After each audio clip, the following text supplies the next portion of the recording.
ऋषिकेश सुनते ही याद आता है लक्ष्मण झूला या त्र्यंबकेश्वर मंदिर, लेकिन आज हम वहाँ नहीं जाएंगे। आज हम आपको लेकर चलेंगे त्रिवेणी घाट, यानी कि गंगा, यमुना और सरस्वती का संगम। नमस्कार दोस्तों, मैं पहाड़ी पति देव आपका स्वागत करता हूँ और आशा करता हूँ कि आप स्वस्थ होंगे। और जैसा कि आप देख रहे हैं, घर में हम पूजा कर चुके हैं और अब हम रेडी हैं ऋषिकेश के लिए। चलिए, तैयारियां हो चुकी हैं और अब हम निकलने वाले हैं ऋषिकेश के लिए।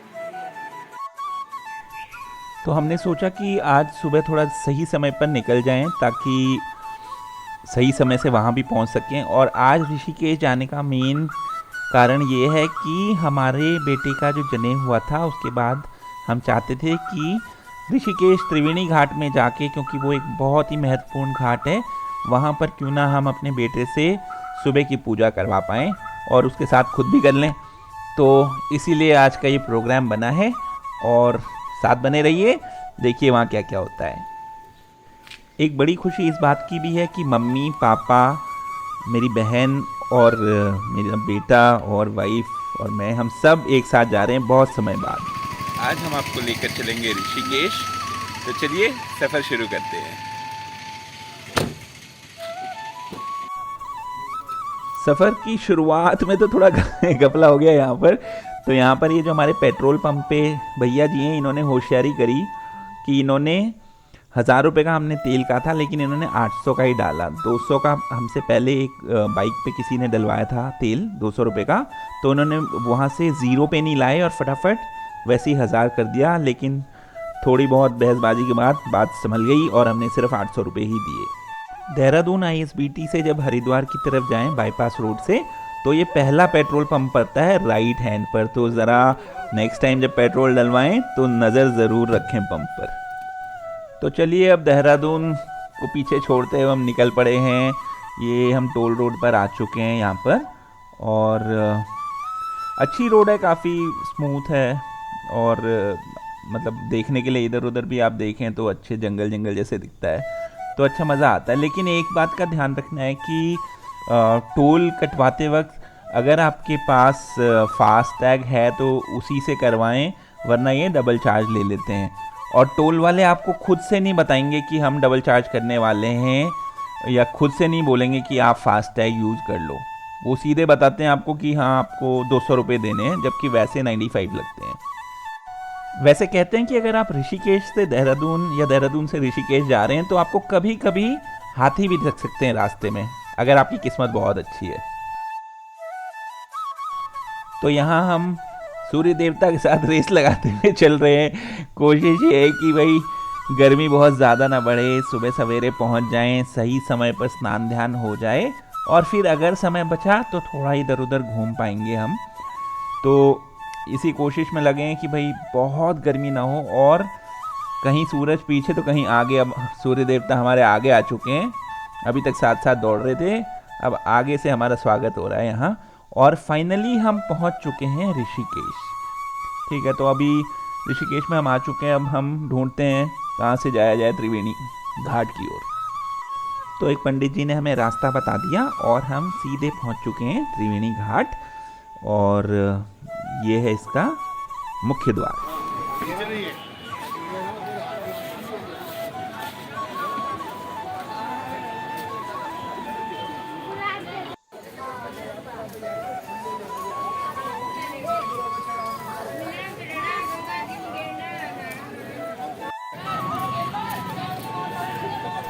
घर से काफ़ी जल्दी चलने के कारण मुझे लग रहा था कि शायद हम लोग काफ़ी जल्दी पहुंच जाएंगे और वहाँ शायद कुछ ज़्यादा लोग भी ना मिलें, लेकिन यहाँ पर फिर भी काफ़ी भक्तगण आ चुके थे। और जैसा कि आप देख रहे होंगे, घाट में भी अभी दुकानें अपना सजने लगी हैं।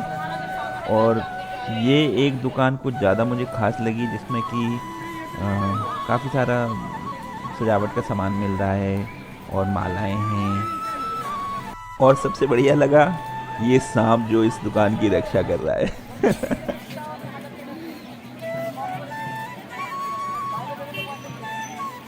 तो आप यहाँ देख रहे हैं त्रिवेणी घाट, हम पहुँच चुके हैं ऋषिकेश, और आगे और नज़ारे दिखाते हैं। चलिए, आपके सामने है नील पर्वत, जहाँ पर नीलकंठ महादेव का मंदिर भी स्थित है।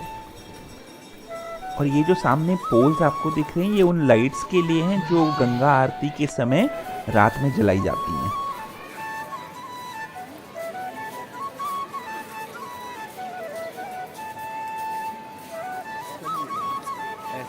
अब हम अपने लिए एक कोना ढूंढ रहे हैं जहाँ हम तीनों पिता पुत्र भी गंगा जी में डुबकी लगा सकें। तो चलिए कहाँ मिलती है जगह देखें। तो चलिए प्रभु की कृपा से त्रिवेणी घाट पर हमें एक थोड़ा सा खाली हिस्सा मिल गया, जो कि जल्दी से मिलता नहीं है, लेकिन आज हमें सौभाग्य प्राप्त हुआ कि वो त्रिवेणी घाट जहाँ गंगा, यमुना और सरस्वती नदियाँ मिलती हैं, इस त्रिवेणी घाट पर हमारी भी 3 पीढ़ियाँ मिल पा रही हैं और मिलकर आत्मशुद्धि कर पा रही हैं हम यहाँ गंगा जी में स्नान करके। और बहुत अच्छा लगा कि चलिए पोता बेटा दादा तीनों लोग सभी एक साथ नहा रहे हैं, एक साथ। बहुत ही आनंद आया यहाँ पर। तो चलिए स्नान हो चुका है और अब समय है पूजा करने का। मतलब वैसे पूजा तो हमारे पिताजी घर से करके ही चले थे, लेकिन हमने सोचा था कि चलिए मैं और मेरा बेटा हम दोनों मिलकर यहाँ त्रिवेणी घाट में स्नान के बाद सुबह की संध्या वंदना कर लेंगे। तो उसके लिए अभी पहले बेटे को धोती पहना रहा हूँ मैं, क्योंकि अभी बेटे को धोती बांधनी नहीं आती ढंग से। तो मैंने कहा चलो अभी पहले बेटे को पहनाता हूँ धोती, फिर खुद धोती पहनकर फिर अपनी पूजा शुरू करी जाए। और आप पीछे देख रहे होंगे एक चाय वाले भैया हैं यहाँ पर। तो ये एक अच्छा काम कर रहे थे कि जैसे सुबह का समय था, हर कोई जैसे स्नान करके निकल रहा था कपड़े बदलने के बाद, तो ये भैया फटाफट आकर पूछ लेते थे कि भाई आपको चाय तो नहीं पीनी। और गर्मा गर्म चाय, ये मीठी चाय भी रखते हैं और फीकी चाय भी इनके पास उपलब्ध है। तो ये एक अच्छी बात थी उन लोगों के लिए जिन्हें डायबिटीज़ है। तो चलिए हमने सोचा चाय से पहले अपनी पूजा कर ली जाए, क्योंकि वो भैया कह रहे थे कि अभी तो मैं यहीं रहूँगा। तो हमने कहा चलिए पहले हम अपनी संध्या वंदना कर लेते हैं। और मैं और मेरा बेटा हम दोनों ने संध्या वंदना कर ली। यहाँ पर हम गायत्री मंत्र का जाप कर रहे थे दिया जलाने के बाद। और जैसा मैंने पहले भी बताया था कि यहाँ पर मेरे पिताजी हमारे साथ इसलिए नहीं बैठे हैं क्योंकि वे सुबह घर से चलने से पहले ही तो वे तो 4:30 बजे करीब नहा धो के तैयार हो चुके थे। तो उन्होंने कहा चलो भाई मैं तो अपना यहीं से करके चलता हूँ संध्या, और बाकी तुम दोनों वहाँ जाके कर लेना। तो हमने कहा ठीक है चलिए ऐसे ही कर लेंगे।